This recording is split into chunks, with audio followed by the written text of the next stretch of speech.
The chamber of the Galactic Council glowed with the soft hum of alien voices, each one convinced of its superiority, each one convinced of its own civilization's eternal dominion.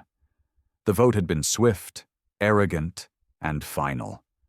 Earth would be invaded. The motion passed with a majority, almost casual in its dismissal of the species they thought too primitive, too fractured, too emotional to matter. The councillors laughed in their jeweled robes, their chitinous limbs tapping in smug rhythm, their scaled jaws curling with disdain. Earth, to them, was not a world. It was a quarry. Its oceans were resources, its lands were spoils, its people nothing more than inconvenient animals to be subdued. The fleets were dispatched with parades and speeches about the inevitability of conquest, but they had not studied us well enough. The invasion began with silence from Earth. The first fleet descended over cities with dazzling ships that blocked the sun. But instead of surrender, humanity responded with fire, rage, and something the Council had never accounted for: unity born of desperation. Every war humanity had ever fought, every scar in its history, every betrayal and uprising and revolution had built a reservoir of cunning violence. The aliens saw it as weakness. They were wrong. The first city, London, burned, but not as prey burns. Guerrilla cells sprang from rubble before the alien commanders even had time to establish their bases. Streets became traps, skyscrapers became sniper nests, and every broken family became an army of their own. Soldiers and civilians blended into a force the aliens could not classify, a swarm of anger that turned every corner into a battlefield. The Council celebrated the news of the city's fall. They drank their toxins, exchanged praises, and mocked the idea that humans would resist for long. Yet, beneath the surface, reports began trickling in. Fleet losses, commanders slaughtered in their armored carriers, convoys wiped out by makeshift explosives planted by hands that should have been trembling in fear, but weren't. It was in the mountains of Eastern Europe where the tide truly shifted.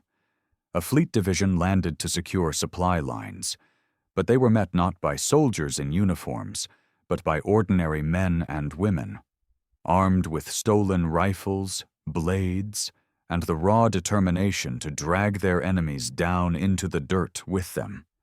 Entire divisions vanished in snowstorms of steel and fire. The Council had expected victory within days. Instead, they saw their finest troops shredded in weeks. Earth was not uniting for survival alone. Earth was uniting for vengeance.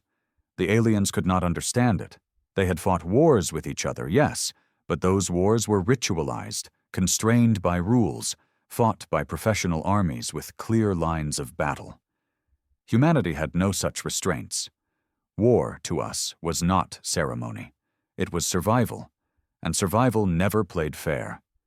Reports grew darker.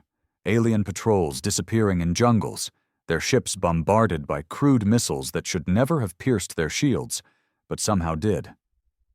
Hackers shut down fleet communications by tapping into frequencies the Council believed impenetrable. Entire orbital stations went dark, their crew slaughtered by human infiltrators who somehow reached them in stolen crafts. And through it all, Earth did not beg. Earth did not kneel. When the Council reconvened, expecting news of Earth's collapse, they were instead confronted with something they had never imagined: silence from the fleets. Silence that stretched into weeks, then months. The transmissions that did arrive carried nothing but garbled screams and sudden static. The Complacency cracked that day. For the first time in centuries, the Council chambers fell into uneasy quiet. No one spoke of victory. No one mocked humanity. They all began to ask the same question that gnawed at their arrogance. What if we had underestimated them? But by then, it was already too late. Humanity was not just fighting back. Humanity was learning, adapting, and preparing to do what no conquered species had ever dared. They were preparing to take the war off Earth. The silence from Earth's battlefront stretched into a wound the Council could not ignore. Weeks passed with no victory speeches, no triumphant returns, no celebrations. The fleets that had once filled the skies of Earth like gods descending were now little more than broken carcasses falling into the oceans, or smoldering wrecks stripped clean by human hands. At first, the Council thought it was a temporary setback. The fleets would reorganize, crush the resistance, and bring order. But then came the reports that chilled them more than defeat itself. Humanity was learning. It started small. A handful of their sleek assault rifles, stolen from dead soldiers, turned up in the hands of guerrilla fighters. Alien weapons that should have been useless without specialized training were now firing with deadly accuracy. Humans had taken them apart, studied them, and figured out how to wield them in days. Within weeks, ambushes grew sharper, deadlier. Squads of alien troops disappeared into alleys that seemed too quiet, only to be erased by precision blasts from their own weapons, turned against them by enemies they had mocked as barely tool-using primates. The Council's commanders underestimated this, dismissing it as scavenging. But soon, entire alien tanks went missing. Dropships vanished from landing sites.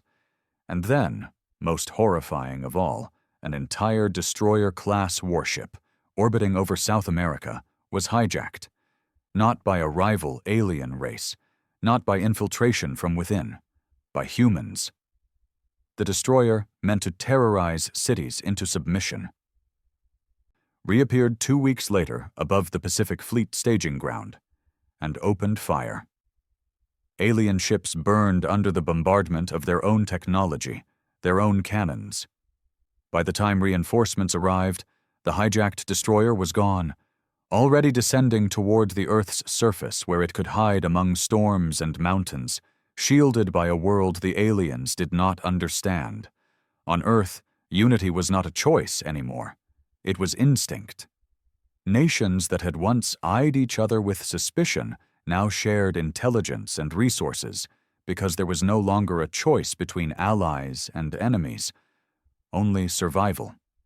From Moscow to New York, from Cairo to Mumbai, from Lagos to Santiago, leaders spoke the same message: we fight or we burn.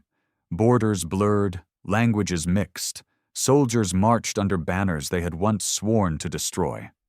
Humanity had never known peace, but now it had found something stronger: purpose. The aliens were not facing governments anymore. They were facing the species itself. In the ashes of London, resistance fighters organized under leaders who did not care about titles or nations. A farmer who lost his family became a commander of hundreds, his rage sharper than steel. In the forests of South America, tribes who had lived in isolation for centuries emerged with knowledge of land that turned alien patrols into prey. In the deserts, smugglers and mercenaries banded together, building black markets where stolen alien tech was stripped, modified, and redistributed to fighters across the globe. But humanity's greatest weapon was not rage. It was memory. Every tactic learned across centuries of war resurfaced. Ambushes perfected in the jungles of Vietnam, city fighting refined in Stalingrad, insurgency born in the mountains of Afghanistan, all reborn, all sharpened, all turned against an enemy that could not comprehend why their overwhelming power crumbled against barbarians with crude tools. The Council began to panic. In their history, wars had always been predictable. They fought, they negotiated, and they annexed. But this war was different. It was not a war of honor. It was not a war of soldiers facing soldiers. It was survival. And survival is never clean. Council fleets began withdrawing from exposed positions, regrouping in orbit to protect supply lines. But even in space, Humanity's defiance reached them. Crude rockets, designed for exploration decades ago, were refitted into weapons. Old satellites, long thought obsolete, were repurposed into guided bombs. The skies above Earth became death traps, not safe havens. The first orbital station the Council had built above Earth was reduced to burning fragments by a swarm of improvised missiles launched from submarines. The aliens called it sabotage. Humanity called it evening the scales. And then the unthinkable happened. Humans captured a cruiser intact. It had landed for resupply in the ruins of Tokyo, guarded by elite soldiers, its shields temporarily down. The resistance struck with precision and fury. Explosives breached the hull, fighters stormed in, and within hours the alien crew lay dead. The cruiser rose into the sky again, but not under alien command. The Council's broadcasts tried to spin it as propaganda, lies to keep humans hopeful. But the truth came when that same cruiser emerged from the clouds over Beijing and opened fire. Not on humans, but on the alien fleet above the city. The Council realized something with bone-deep dread. Humanity wasn't content with survival. Humanity wanted revenge. Months passed. The war was no longer one-sided.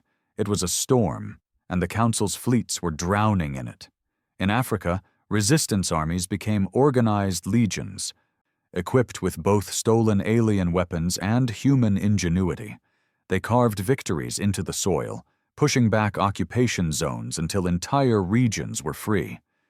In Europe, underground bunkers became command centers, where generals and civilians alike planned operations that crippled alien logistics.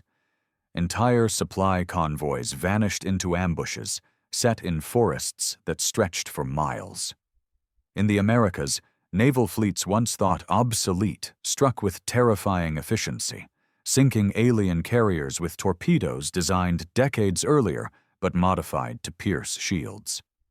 And in Asia, humanity achieved the impossible. Using stolen propulsion technology, engineers launched their first true counterattack into space. A ragtag fleet of modified rockets, hijacked alien shuttles, and human-made warheads assaulted a Council station orbiting near the moon. The station, meant to oversee Earth's subjugation, was torn apart in fire and silence. The Council could not believe it. Their empire had lasted thousands of years. They had crushed dozens of species before, each one bending under their might. But this was different. They had never faced a species like humanity. Fear crept into the Council chamber. For the first time in living memory, arguments turned to shouting. Shouting turned to accusations. Accusations turned to fear of betrayal among themselves. Some demanded total extermination of Earth, scorch the planet, glass the surface, erase the species. Others warned that even such destruction would not end it, for humanity had already shown it could reach the stars. The arrogance was gone. The complacency was shattered. But fear only sharpened humanity's resolve. When the first organized human fleet launched from Earth's orbit, its ships were ugly, patched together with human steel and alien cores, crude by the Council's standards. But they flew, and they fought, and they won. The Council's patrol squadrons fell not to numbers, but to sheer unpredictability. Humans did not fight like anyone else. They rammed ships rather than retreat. They turned nuclear warheads into makeshift weapons that crippled entire armadas. They used desperation as a weapon, fury as a shield, and death as a tool. And still, they did not kneel. On the Council's homeworld, whispers spread of a terrifying possibility. Humanity might not just resist, humanity might win. In dark corners of the chamber, where robes rustled and eyes glimmered with dread, counselors spoke words they had never spoken before. What if we cannot stop them? The galaxy had laughed at humans, dismissed them as violent primitives. Now, Species across the stars were watching in awe and terror as Earth bled but never broke.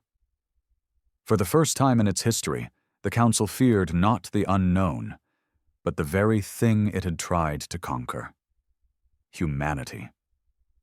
And on Earth itself, men stood atop the ruins of their cities, staring into the skies not with despair, but with fire in their eyes. They had buried their dead, but in their grief they found something sharper than sorrow.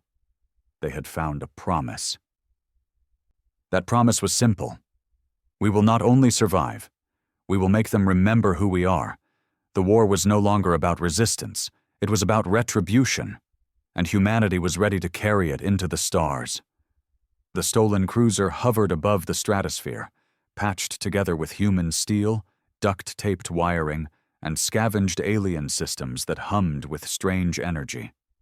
Its hull bore scars of a dozen battles, plasma burns etched across its plating, and crude human graffiti smeared over alien insignias.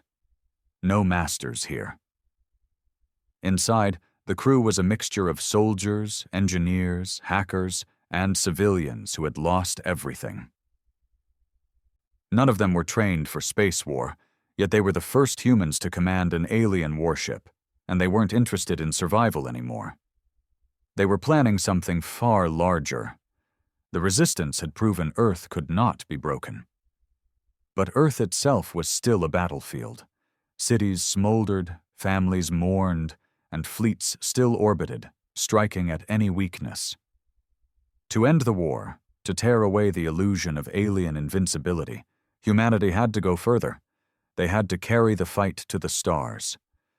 The plan was reckless, even suicidal, but humanity had always thrived in the impossible.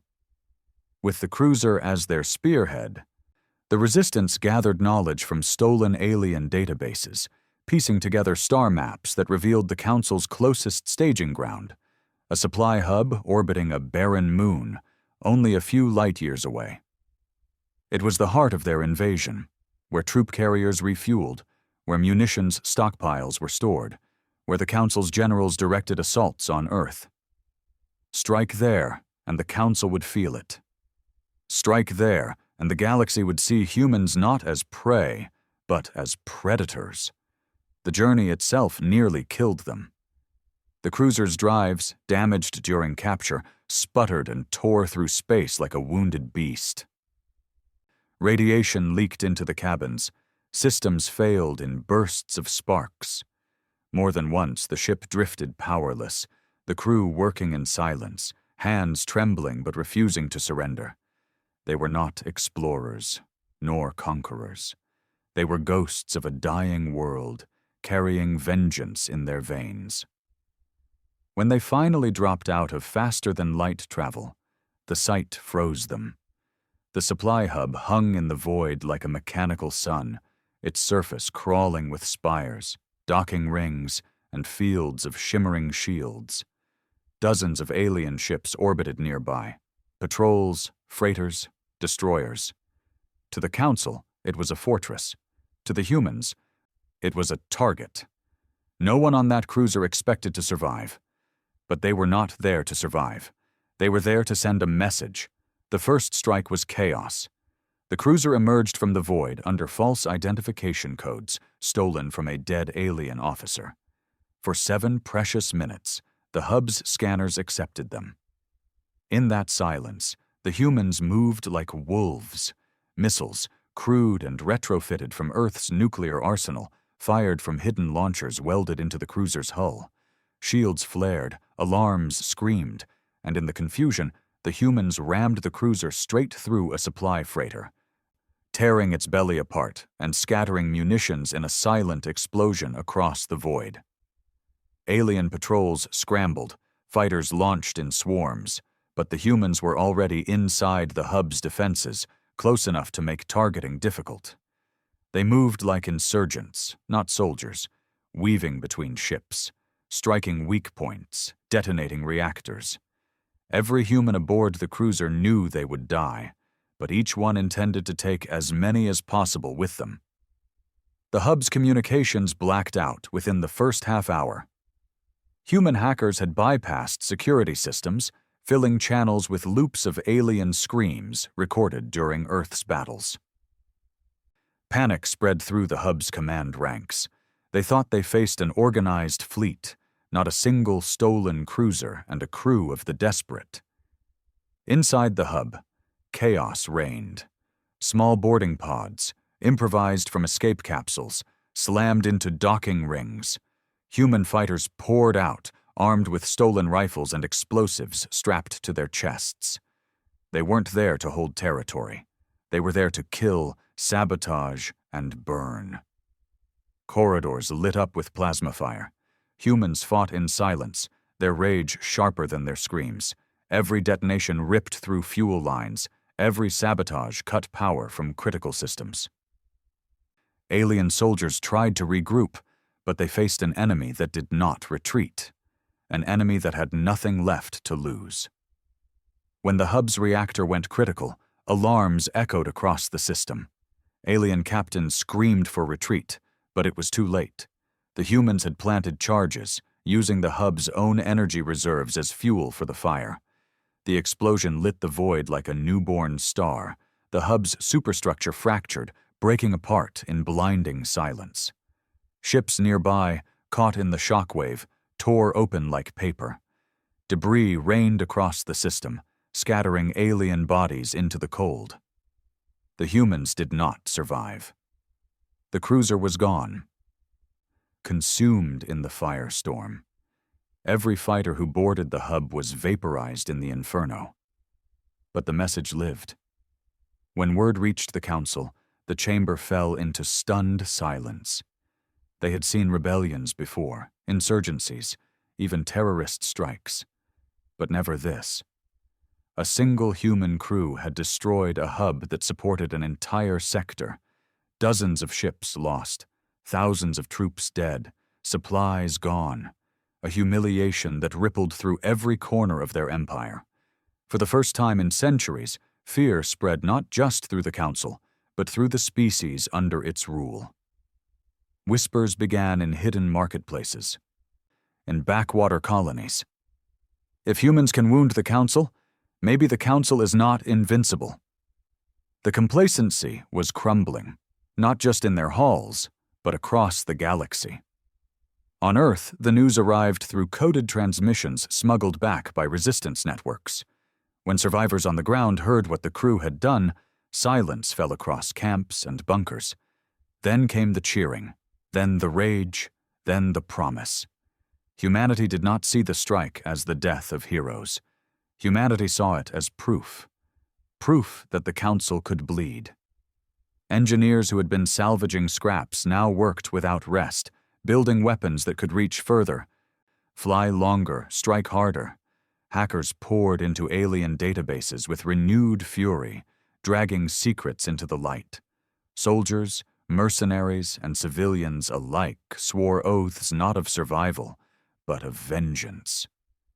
The strike had cost hundreds of human lives, but it had lit a fire in billions.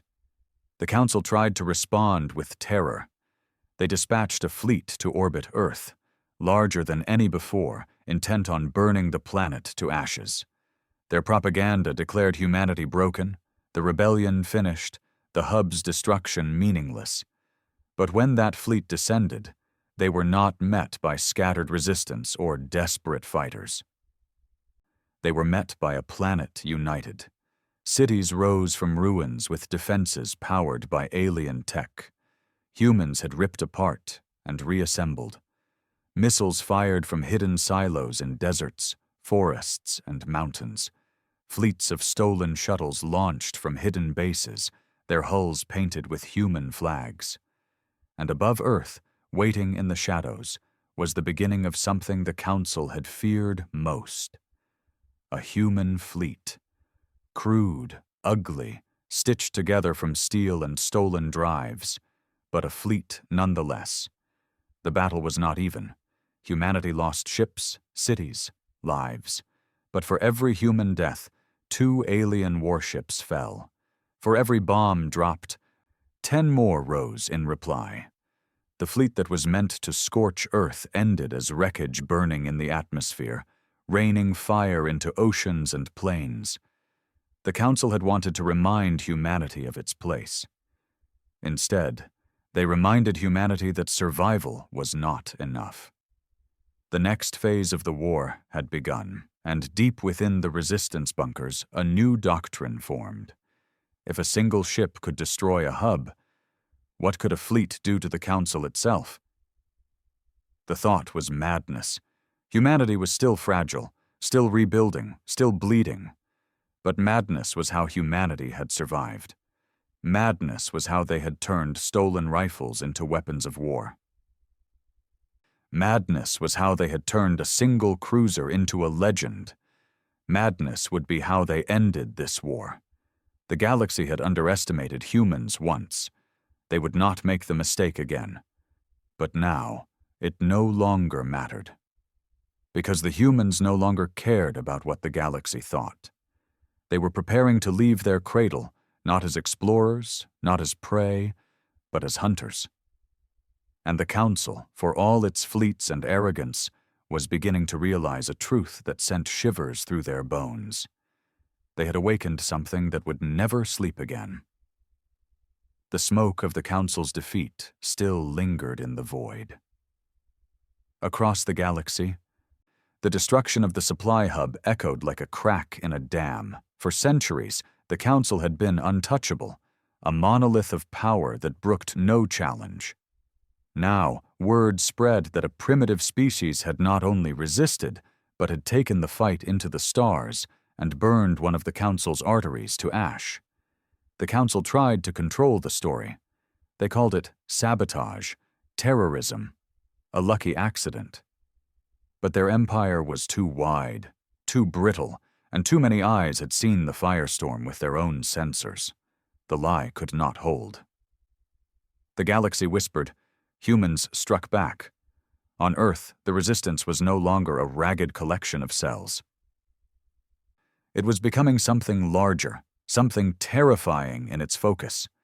In bunkers carved into mountains, engineers toiled without rest, fusing alien cores into human ships, building fleets out of wreckage. Laboratories hummed with feverish energy, where scientists who had once designed satellites and probes now crafted weapons meant to pierce warships. But it wasn't just Earth anymore. For the first time since the invasion began, signals were reaching humanity from beyond. Weak transmissions, scrambled and careful, but unmistakable. Other voices. The first came from a mining colony on the far edge of Council space, inhabited by a species humanity had never heard of.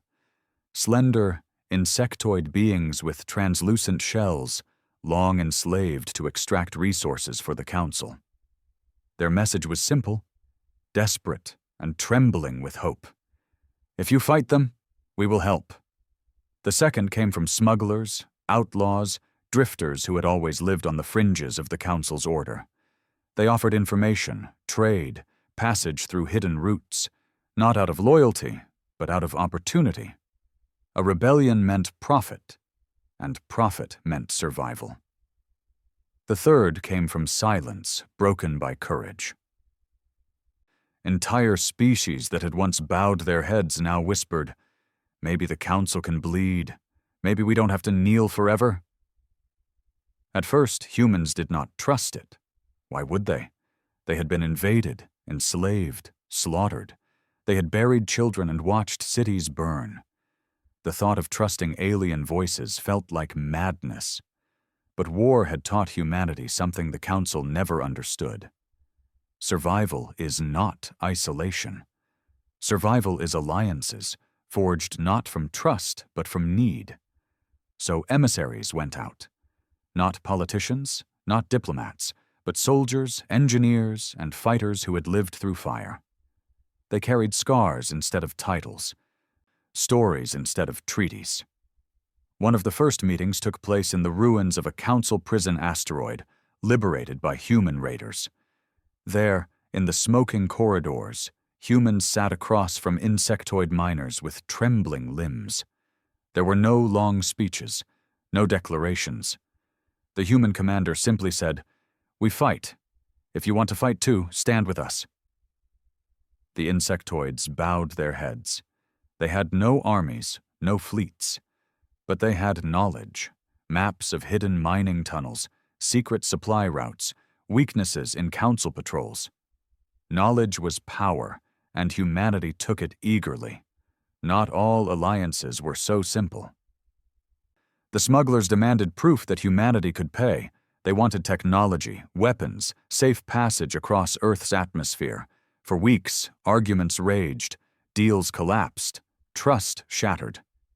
But then, during a raid on a council convoy, humans captured something that changed everything. Crates of council currency, untraceable and priceless on the black markets of the galaxy. When the smugglers saw it, their tone changed. "Humans bleed," one smuggler said, "but humans pay too." From then on, smuggling rings became humanity's veins, carrying supplies, information, even alien defectors into Earth's growing fleet. And then there were the others. Species broken by centuries of council dominance, too terrified to rise even when opportunity knocked. Humans did not beg them. Humans did not plead. Instead, they showed them the fire, recordings of the hub's destruction, images of alien warships burning in Earth's skies, stories of men and women who had died with bombs strapped to their chests, tearing down invaders with their own hands. "Look," the humans said, "they can be killed. They can be broken. If we can do it, so can you." Some still refused, too bound by fear, but others felt something they had buried for centuries: rage. Meanwhile, the council tried to regain control. Fleets doubled their patrols, governors tightened their fists, propaganda screamed across the stars. But every act of repression only fueled the whispers. If they are so strong, why are they afraid? And the council was afraid. Meetings in their grand chamber turned into shouting matches. Some councilors demanded Earth's annihilation, a full planetary burn. Others argued that such a move would only confirm humanity's legend and ignite further rebellion. They were trapped between their arrogance and their fear, unable to decide, unable to act with the decisiveness that had once defined them. For the first time in centuries, the council looked weak. On Earth, preparations for the next strike consumed every waking moment. The stolen cruiser had shown what was possible. Now, engineers were building more. Ships welded from scrap, powered by alien drives, guided by human desperation. They were ugly things. Hulls mismatched, plating uneven, weapons bolted on without symmetry. No council fleet would mistake them for proper warships. But when they launched, when they flew, when they fired, they killed. And that was all that mattered. Training was brutal. Pilots learned in weeks what should have taken years. Soldiers drilled with both human rifles and alien plasma cannons until their arms bled. Civilians were pressed into service, learning to repair hull breaches, man turrets, operate navigation systems. Every ship was a coffin, and every crew knew it. But they lined up anyway. Because humanity was not only fighting for survival anymore, humanity was fighting for vengeance. The first joint strike with alien allies came sooner than anyone expected. Through the insectoids' maps and the smugglers' networks, humanity learned of a council convoy moving through a narrow corridor of space. It carried weapons, fuel, and reinforcements meant to suppress uprisings in the outer colonies. Destroy that convoy, and thousands of would-be rebels might rise. The humans did not hesitate. Their fleet was small, 6 patched-together ships, manned by volunteers who had never seen space before. Alongside them flew a handful of insectoid miners in stolen freighters, and 2 smuggler vessels retrofitted for combat. It was a force that should have been laughed at, dismissed, forgotten. But when they struck, the void lit up with fury. The convoy expected pirates, not war. They expected hunger, not vengeance. When the first human torpedo ripped through a fuel tanker, the chain reaction tore half the convoy apart in a single blaze. Alien patrol ships scrambled, but they were met by a swarm of fighters diving with suicidal precision. The smugglers, driven by profit, fought with merciless efficiency. The insectoids, driven by centuries of slavery, fought with trembling but unstoppable rage. And the humans, driven by grief and fury, fought like demons. By the time the last patrol ship burned, the convoy was gone. Every crate of weapons and fuel had been seized, every survivor executed, every scrap of technology stripped. The Council had lost another artery, and across the stars, more whispers rose. But alliances were fragile. The smugglers grew greedy, demanding greater shares. The insectoids feared reprisal and considered retreat. Even among humanity, voices rose in conflict, leaders arguing over strategy, factions dividing over how far to push the war. In the end, unity did not come from trust. Unity came from necessity, because the Council's response was swift.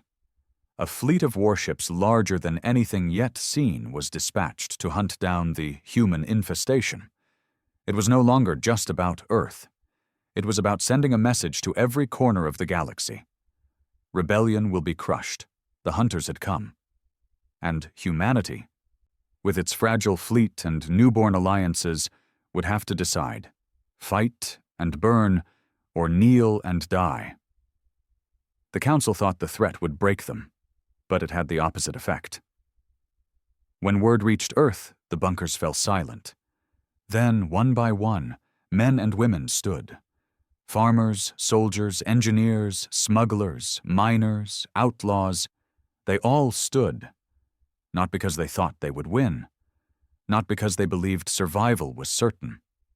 They stood because they knew what surrender meant. Surrender meant chains. Surrender meant their children ground into dust. Surrender meant the end of everything humanity had ever been. Better to burn the stars themselves than to kneel. So the orders went out, every ship to launch, every weapon to fire, every ally to fight. And as the Council's grand fleet descended, the humans prepared to teach them the same lesson they had taught at the hub. That prey, when cornered, does not cower. Prey, when cornered, becomes predator. The Council's fleet came like an eclipse. From Earth's night skies, they appeared first as streaks of burning light, tearing across the heavens like falling stars. Then the ships emerged, hundreds of them, dark and gleaming, blotting out constellations. Warships larger than cities, carriers bristling with fighters, destroyers armed with enough firepower to level continents. This was no patrol, no scattered occupation force. This was annihilation. The Council was done with half measures. They had debated, argued, hesitated, but fear had finally tipped them. Earth would burn, and every whisper of rebellion across the galaxy would burn with it. On the ground, people watched the sky with clenched fists. Sirens wailed across ruined cities. Bunkers groaned with the weight of evacuees. Soldiers strapped on scavenged gear. Every man, woman, and child knew what was coming. Some wept, some prayed, most simply prepared. Above them in orbit, humanity's fleet gathered. It was pitiful compared to the armada descending. A dozen stitched-together cruisers, maybe 40 smaller ships, each one scarred, patched, and trembling from overuse. Alongside them drifted insectoid freighters fitted with crude weapons, smuggler vessels painted in mismatched colors, even civilian crafts modified for combat. They looked like junk, but they were humanity's junk, and they were all that stood between Earth and fire. Command was chaos. In a bunker deep beneath the ruins of Moscow, resistance leaders barked orders through scrambled channels. On one of the largest patched-together cruisers, a grizzled commander named Harrington spoke over the fleet's intercom. "We know what's coming," he growled. "We know what they want. They want us gone. They want us erased. But we're still here. We're still breathing. And as long as we are, we fight." His voice shook with fury, with exhaustion, with something more ancient than either, defiance. "They think this is the end. But I'll tell you what it is. This is the beginning. They've brought their fleet. Good. Let's show them what humanity does when cornered." The fleet roared back, voices shouting, weapons powering, drives igniting. The battle began at the edge of Earth's orbit. Council destroyers swept in first, firing beams of plasma that cut through the void like lightning. Human ships scattered, their crude shields flaring, hulls shuddering under impacts. Several were torn apart in the opening minutes, burning wreckage falling into the atmosphere like meteors. But the humans did not scatter in panic. They fought. From the surface, nuclear missiles launched from hidden silos, streaking upward in brilliant arcs. Submarines surfaced and fired modified torpedoes into the sky, their warheads designed to pierce the shields the aliens had thought impenetrable. Satellites that had once carried weather sensors now fired improvised railguns, tearing into enemy fighters. And from the fleet itself came fire. Human ships moved not with discipline, but with madness. They dove headlong into enemy formations, ramming, detonating, clawing at weak points with weapons that should never have worked. But did. A council carrier exploded when a human freighter, loaded with explosives, rammed into its hangar bay and ignited. A destroyer spun out of control when its thrusters were jammed by debris hurled by a scavenger ship. Every loss the humans suffered was answered with fury tenfold. On the ground, the battle was no less fierce. Dropships pierced the atmosphere, unloading council troops into ruined cities. Streets became killing fields. Civilians fought alongside soldiers, throwing Molotov cocktails into armored convoys, dragging invaders into alleyways where knives and fire waited. Every building became a fortress, every sewer a tunnel for ambush, every child an extra pair of hands carrying ammunition. Earth itself rose against the invaders, not with clean armies, but with teeth and claws and fire. Alien commanders could not comprehend it. They had expected submission. They had expected collapse. Instead, they found a species that fought like rabid animals, every loss only making them more dangerous. The battle raged for days. By the third day, Earth's orbit was a graveyard. Wreckage drifted in clouds, both human and alien ships torn apart, their fragments scattering across the void. Flames licked through the skies, turning night into false dawn. But something extraordinary was happening. The Council's fleet, vast and terrible, wasn't breaking humanity. It was bleeding. Ship after ship fell to suicidal tactics, to improvised weapons, to sheer human fury. Losses mounted higher than the Council had ever imagined possible against such a primitive world. And then came the turning point. A group of insectoid freighters, once slaves, had been tasked with carrying supplies for the human fleet. When the battle reached its bloodiest point, they turned, not away, but toward the Council. They rammed straight into the enemy lines, detonating their fuel reserves, tearing open the flanks of a formation of destroyers. It was the first true Allied sacrifice, and it shattered the Council's formation long enough for humanity to strike. The human flagship, cobbled together from 3 wrecked cruisers, dove into the gap. Its weapons fired wildly, its hull peeling apart, but its final volley ripped straight into the Council's command ship. The detonation lit the void like a second sun. The Council's admiral was gone. Their chain of command collapsed, and humanity howled. The Council fleet did not retreat. Not yet. They fought on, driven by fear of the Council's wrath should they fail. But without coordination, their advantage crumbled. Human ships, fighters, even ground troops seized the moment. Guerrilla units struck at alien ground forces with renewed fury, driving them back toward their dropships. Orbital platforms, powered by stolen cores, fired until they burned out. Every human alive gave everything, pouring rage and grief into battle. By the seventh day, the Council could no longer deny it. They had not broken humanity. They had been broken against humanity. The order was given. Retreat. The sight of it was seared into memory forever. Council ships, once so arrogant, fled Earth's orbit trailing fire and wreckage. Fighters abandoned their carriers, drifting helplessly. Destroyers burned, their screams echoing across broken channels. The great fleet that was meant to erase humanity limped away, shattered and humiliated. On Earth, people staggered from bunkers, from ruins, from the rubble of cities. They were broken, starving, scarred. But they were alive. And above them the skies were clear. For the first time since the war began, Earth was free. The cost was unimaginable.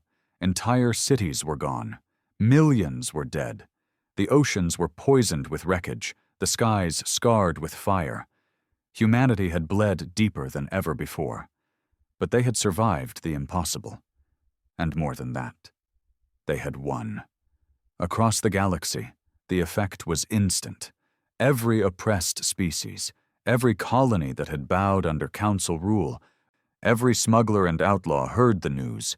The Council had unleashed its full fury on humanity, and failed. Rebellions ignited like wildfire. Slave species rose with stolen weapons. Outlaw fleets struck Council convoys. Even within the Council itself, whispers of doubt spread. The Council's complacency was not just cracked now, it was broken. In the aftermath, Earth's leaders gathered in underground chambers. Soldiers leaned on crutches. Engineers coughed through smoke. Civilians carried the weight of loss. But they all knew the same truth. Survival was no longer enough. Humanity had proven it could not be erased. Now, it had to decide what came next. Some argued for defense. Rebuild Earth, protect what remained, wait for the Council to collapse under its own weight. Others argued for offense. Take the war to them, strike before they could regroup, tear down the Council itself. The debate was fierce, but in the end, the decision was simple. Humanity could never be safe while the Council lived. And so the order was given. The war would not stop at Earth's skies. The war would carry to the Council's throne. The ruins of Earth still smoked. Cities lay in ashes, oceans choked with the wreckage of fleets.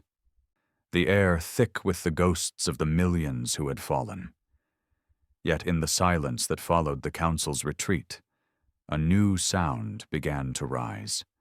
The sound of hammers, the hum of engines, the roar of construction. Humanity had no choice but to rebuild.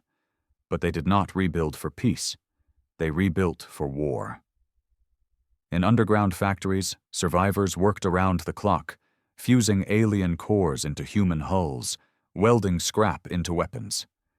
Engineers who had once designed passenger planes were now blueprinting starships. Mechanics who had once repaired cars now stripped alien reactors bare and rewired them into power systems for orbital cannons. Every ruin became a forge. Every workshop became a shipyard. From the ashes of their cities, humanity was building something the galaxy had never seen, a fleet born not from centuries of planning, but from raw fury and desperation. They had tasted victory. Now they hungered for more. But humanity would not fight alone. The retreat of the Council's grand fleet had sent shockwaves across the galaxy. Species long enslaved or cowed by the Council began to rise. Some in whispers, some in fire. The insectoid miners who had once sent their timid transmission now openly joined humanity, sending thousands of volunteers to Earth to serve as guides and allies. Smuggler clans, once cautious, now fought openly, raiding Council convoys with human support. Even more astonishing, entire colonies of oppressed species declared open rebellion, their leaders sending desperate calls for aid to Earth. They saw in humans something terrifying and beautiful, proof that the Council could be beaten. Humanity became more than a rebellion. Humanity became a symbol. Of course, not all were eager. Some species feared that humanity would simply replace the Council with another empire. Others distrusted humans' brutality, their willingness to burn everything for victory. Deals were fragile, alliances thin. But humanity did not demand loyalty. Humanity demanded action. When an alien governor hesitated to commit his fleet, human emissaries showed him recordings of Earth's battle. Children carrying rifles, women detonating charges in alien tanks, men strapping bombs to their chests. "You hesitate," the emissary said. "We do not. Decide." More often than not, the hesitant became allies. The first offensive began with raids. Human ships, crude and mismatched, slipped into Council space through smuggler routes.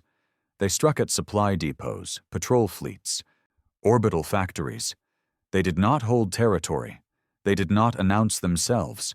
They struck, burned, and vanished. The Council, sprawling and complacent, struggled to respond. For centuries, their enemies had always been predictable. Colonies rebelling with speeches, armies fighting in open lines. Humanity fought differently. They fought like ghosts. A convoy of Council munitions disappeared into a nebula. Its ships later found gutted, their crews slaughtered. A communication relay burned from within, its systems hacked and filled with human propaganda. Images of Earth's defense, of Council fleets fleeing in disgrace. The Council called it terrorism. The galaxy called it inspiration. But raids were only the beginning. In a hidden shipyard carved into the Andes, Earth unveiled its first true warship, the Vengeance. Unlike the patched cruisers before it, this was designed for war. A human hull reinforced with alien alloys, armed with both plasma cannons and nuclear payloads, powered by a hybrid drive that could outpace Council destroyers. It was still ugly, still scarred, but it was a ship that belonged to humanity alone. When the Vengeance launched into the sky, millions watched. For the first time, humanity was not just surviving on borrowed scraps. They were building their future, and the Vengeance was only the first. With new ships and growing allies, humanity dared what once seemed impossible. They struck a Council world. The target was a fortress planet on the rim of Council space, long used as a prison and military hub. From orbit, its surface was a maze of spires, towers, and fortifications. It had never fallen, but it had also never faced humans. The fleet descended in silence, weapons hot, engines burning. Smuggler ships darted ahead, scattering defenses. Insectoid freighters dropped ground troops in swarms, and the human flagship, the Vengeance, led the charge. The Council had fortified the planet for centuries, but their defenses were built for armies that followed rules. Humanity did not follow rules. Fighters dove into shield generators, detonating themselves to open gaps. Hackers infiltrated orbital systems, turning defense cannons against their masters. Soldiers on the ground fought not in formation, but in ambush, detonating charges under fortresses, dragging alien commanders into alleys where knives finished the work. Within a week, the fortress planet burned. Prisoners poured from its broken gates, slaves, rebels, species who had given up hope. They stared at the humans with disbelief, as if staring at legends. And then they picked up rifles and joined the war. The fall of the fortress planet sent shockwaves greater than Earth's defense. The Council had not only failed to conquer humanity, they had lost their own territory. Council chambers erupted in chaos. Some councilors screamed for extermination, demanding fleets to glass Earth and every rebellious world. Others warned that such an act would only ignite the galaxy further. But as they argued, their empire bled. Every supply line was threatened. Every outpost became a target. Every fleet risked ambush. For the first time in their history, the Council was on the defensive, yet humanity was not invincible. Every strike cost blood. Every battle left scars. Ships were lost faster than they could be built. Soldiers died by the thousands, and Earth itself, scarred and fragile, could not recover quickly. There were whispers of exhaustion, of stretching too far, too fast. Allies murmured of betrayal, smugglers demanded more payment, and some rebel worlds doubted humanity's ability to sustain the war. But then the recordings of the Fortress planet's fall spread. Images of prisoners raising human banners, of alien soldiers executed in their own streets, of the Vengeance standing proud in orbit. The doubts quieted, because humanity was proving something larger than survival. They were proving destiny. In the shadows of war, a new doctrine formed among human commanders. We do not fight for peace. We fight for dominance. It was not spoken publicly, not yet, but it lived in the hearts of soldiers who had buried too many. They did not want to coexist with the Council. They wanted to erase it. And as the rebellion spread, as more worlds burned, as more fleets fell, that doctrine began to take hold across the galaxy. The oppressed no longer dreamed of freedom alone. They dreamed of victory. The Council, desperate, launched counterstrikes. They sent fleets to retake the Fortress planet, to cut off supply lines, to corner the humans. But every move stretched them thinner. In one system, a Council fleet of 20 ships was ambushed by 5 human warships and a swarm of rebel fighters. It should have been no contest. Yet when the smoke cleared, 12 Council ships were gone, and the rest fled. In another system, human hackers infiltrated an entire shipyard's systems, overloading reactors until the station erupted in a fireball visible across the sector. Loss after loss piled upon the Council's record, and still humanity advanced. But Earth's leaders knew the truth. Victory was not yet certain. The Council still commanded fleets larger than humanity's entire population. They still held worlds by the thousands. Their empire, though wounded, was vast. And worst of all, they had not yet unleashed their true weapons. Rumors spread of doomsday fleets hidden in deep space, of weapons that could scorch entire planets. Humanity had no illusions. The Council would not surrender quietly, but humanity was no longer afraid. They had faced extinction and survived. They had fought the impossible and won. And now they looked into the stars not with fear, but with hunger. As the Vengeance and its fleet sailed deeper into Council space, Harrington addressed his crew. His voice was hoarse, his body scarred, but his eyes burned. "They thought Earth was weak," he said. "They thought we would break. They were wrong. We will not stop. Not here, not anywhere.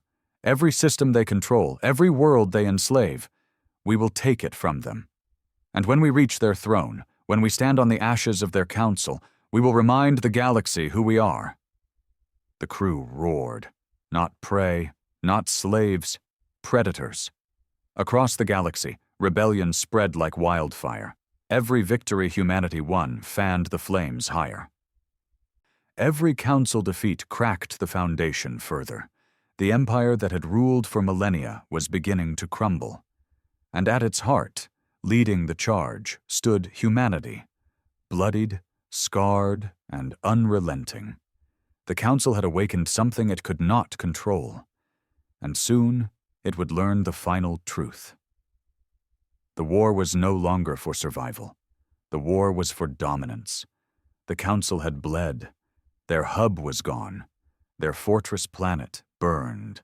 Their grand fleet had been humiliated and driven from Earth's skies. Everywhere the humans struck, fire followed. Everywhere their ships sailed, rebellion spread. But the Council was not dead. No empire lasts for millennia without teeth hidden in the dark, and the humans, for all their fury, had yet to see the worst of them. The first signs came as whispers.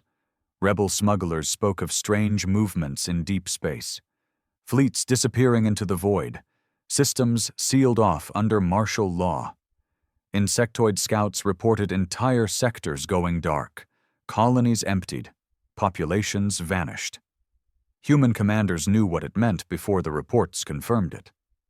The Council was pulling back, not in retreat, but in preparation. They were gathering their doomsday fleets. For weeks, the galaxy held its breath. Human fleets advanced further into Council territory, burning worlds, liberating slaves, rallying allies. Every victory added fuel to their legend, but behind their triumphs, commanders felt the tension tightening like a noose. Something was coming. And when it came not as a fleet, but as a storm. It struck at Vega Prime, a system recently liberated by human and rebel forces. The planet had risen in open rebellion, casting off its governors, raising human banners alongside their own. Celebrations filled its cities. For the first time in generations, they felt free. The Council's response was merciless. Without warning, the sky tore open. Ships emerged, sleek, black, monstrous in size. Not the patchwork destroyers or lumbering carriers humanity had faced before. These were weapons built not for occupation, not for intimidation, but for extermination. They came with no demand for surrender, no offer of negotiation. They came with fire. The first volley leveled Vega Prime's defenses in seconds. Orbital platforms vaporized. Human cruisers shattered under beams that sliced through shields like paper. The planet's atmosphere itself burned as if set alight. And then, the weapon fired. From the lead ship, a beam descended like the wrath of a star. It struck Vega Prime's largest city and turned it to glass in moments. Millions died screaming, their bodies vaporized, their homes erased. The survivors did not even have time to grieve. The Council fired again and again, burning swathes of the planet until half its surface glowed molten red. Vega Prime did not fall. Vega Prime ceased to exist. The message was clear. This was not a war of conquest anymore. It was extermination. The Council was done playing games. Humanity had shaken their throne, and now they meant to erase humanity, and anyone who stood with them, from the galaxy. The news struck Earth like a blade. Survivors of Vega Prime's fleet limped back, their ships shattered, their eyes hollow. They carried recordings of the devastation. Cities boiling, oceans evaporating, screams silenced in fire. For the first time, even hardened resistance leaders faltered. Some argued to retreat, to fortify Earth and abandon the offensive. Others demanded retaliation so fierce that the galaxy itself would tremble. The debates raged. But in the end, the decision wasn't made by leaders. It was made by the people. Billions watched the recordings of Vega Prime. They saw the destruction. They saw the fire. They saw what surrender meant. And they chose. There would be no retreat, no surrender, no peace. If the Council wanted extermination, then humanity would answer in kind. Preparations began for the largest human offensive yet. Every ship was pulled into service. Every scrap of alien technology was stripped and reassembled. Factories ran until their workers collapsed. Children carried ammunition. Farmers welded armor plating. The war was no longer a battle for survival. It was total. And still, it would not be enough. The doomsday fleets were too powerful. Humanity could not match them ship for ship, weapon for weapon. To face them head-on would be suicide. So the humans did what they had always done. They turned desperation into strategy. The plan was brutal in its simplicity. Bleed the doomsday fleets dry. They could not be destroyed in open combat. But they could be harassed, ambushed, starved. Their supply lines could be cut, their escorts dismantled, their commanders assassinated. Every time they fired their planet-killing weapons, humans would make sure they paid a price in ships, in soldiers, in blood. The war became a shadow hunt. Human fleets no longer sought decisive battles. They struck at the edges, nipping at the Council like wolves around a wounded beast. Convoys vanished into asteroid belts. Command ships exploded from within, sabotaged by infiltrators. Entire fleets found themselves lost in nebulae where human ambushers waited with nuclear traps. The doomsday fleets were terrifying, but they were not invincible. And every time they fired, humanity made them regret it.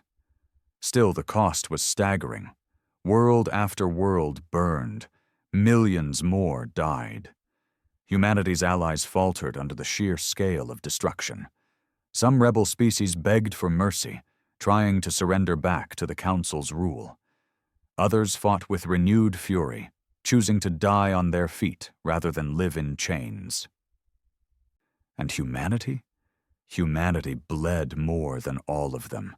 Ships were lost faster than they could be built. Soldiers were buried in mass graves. Cities were reduced to ash. Yet still, the humans fought. Because they had seen what the Council offered: glass and fire. And death fighting was better than death kneeling. The turning point came at Epsilon Eridani.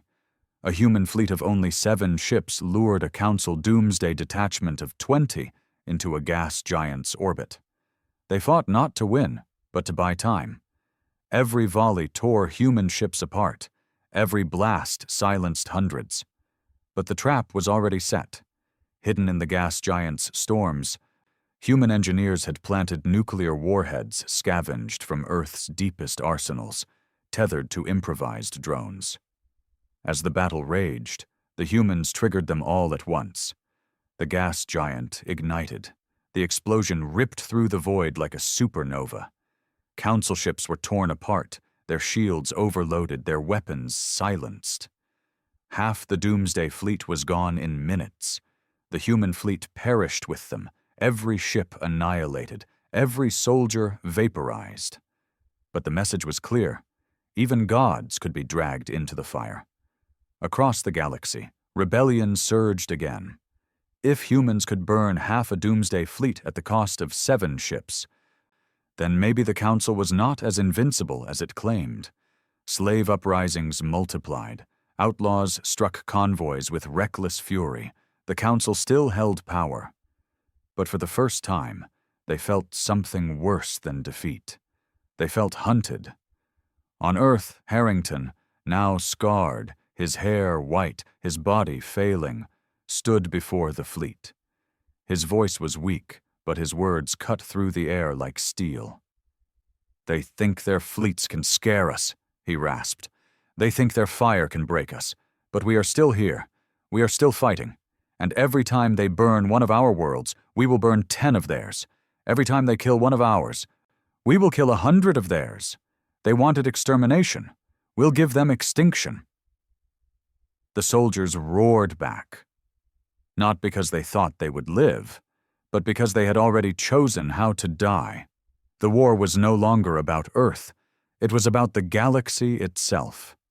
The Council had unleashed its doomsday fleets, and humanity had answered with fire and fury.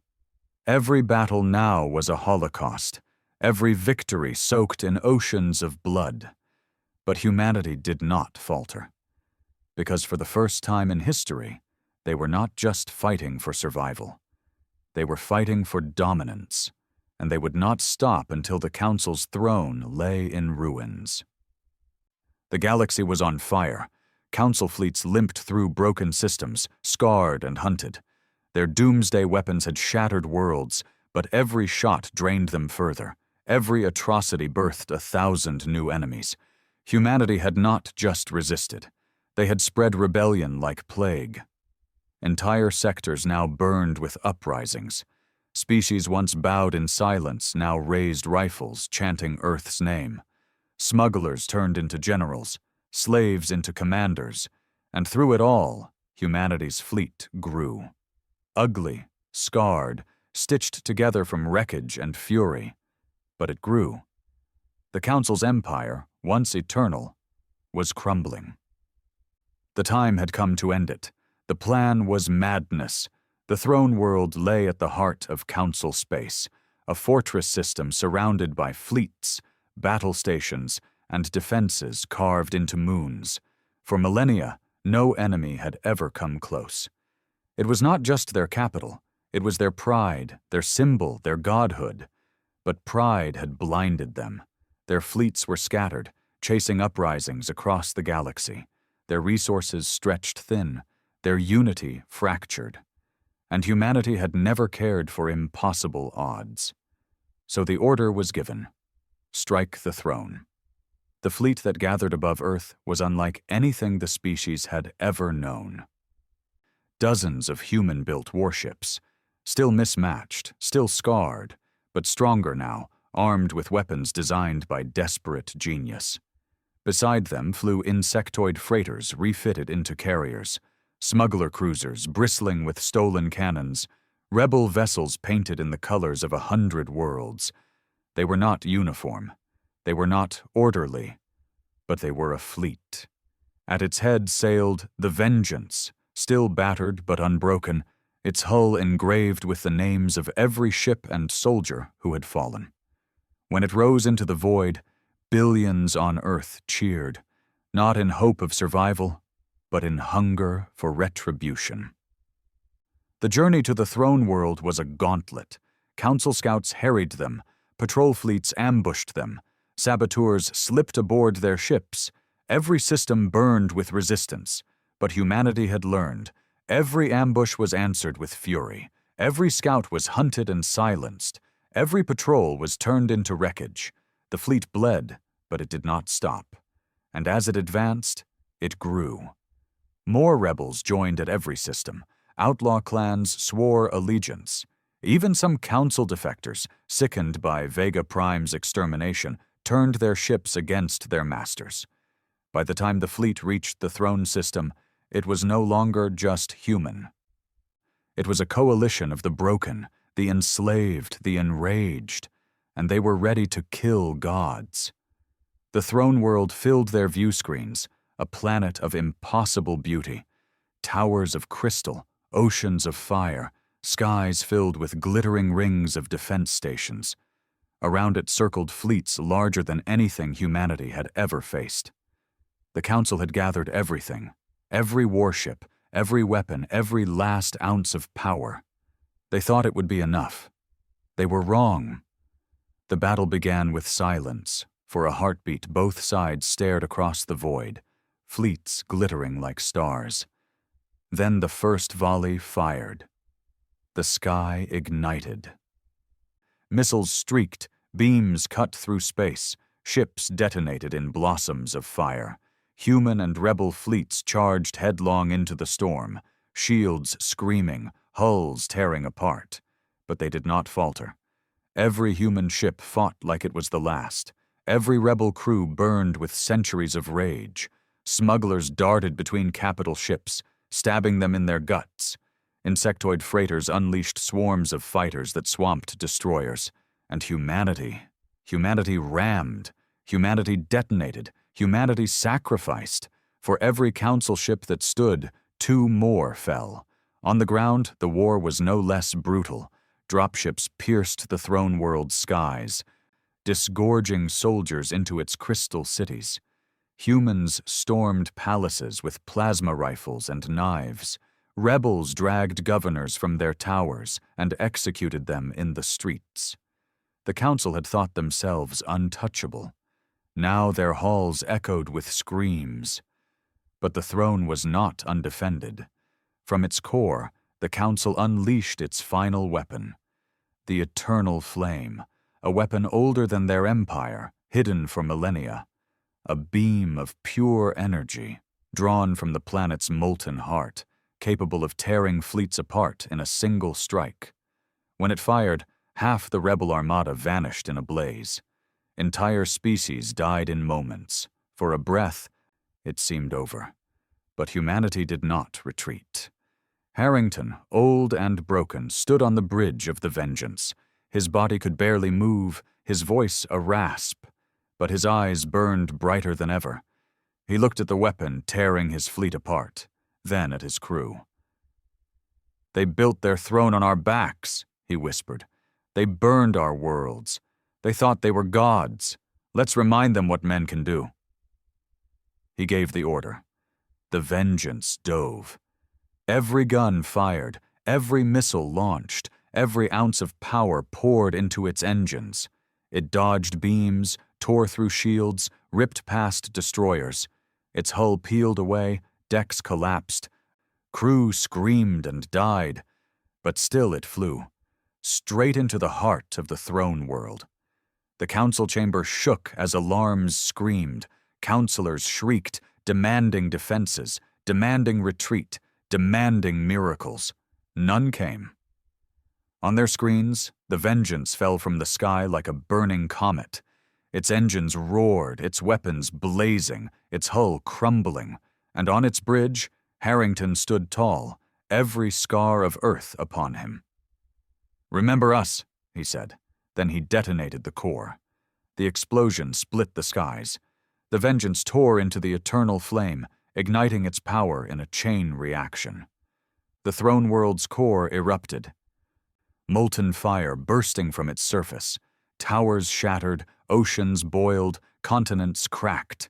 In orbit, fleets watched in silence as the planet of gods died screaming. The council was gone, their throne, their pride, their heart obliterated, and in its place hung silence. The galaxy shook. With the council destroyed, their fleets shattered, their leaders dead, the empire collapsed overnight. Worlds declared independence. Slaves rose in chains. Outlaws became rulers. Rebels became nations. At the center of it all stood humanity. Not untouched, not unbroken. They had lost billions. They had bled more than any species. Earth was scarred, its cities ashes, its oceans poisoned. But humanity had survived. And more than that, they had won. In the years that followed, the galaxy changed. Some feared humanity, whispering that they had replaced one empire with another. Others worshipped them, raising statues, chanting their name. Most simply watched, waiting to see what humans would do with their victory. But on Earth, among the ruins, survivors built monuments not to conquest, but to memory. To the dead who had carried bombs into tanks. To the pilots who had rammed ships twice their size. To the old commander who had driven the Vengeance into the heart of gods. The monuments bore no speeches, only one sentence carved in stone. We were prey. We chose to be predators. And in the silence after the war, one truth became clear. The Council had voted to invade Earth. What came next destroyed more than their complacency. It destroyed their empire. It destroyed their gods. And it birthed something the galaxy would never forget. Humanity.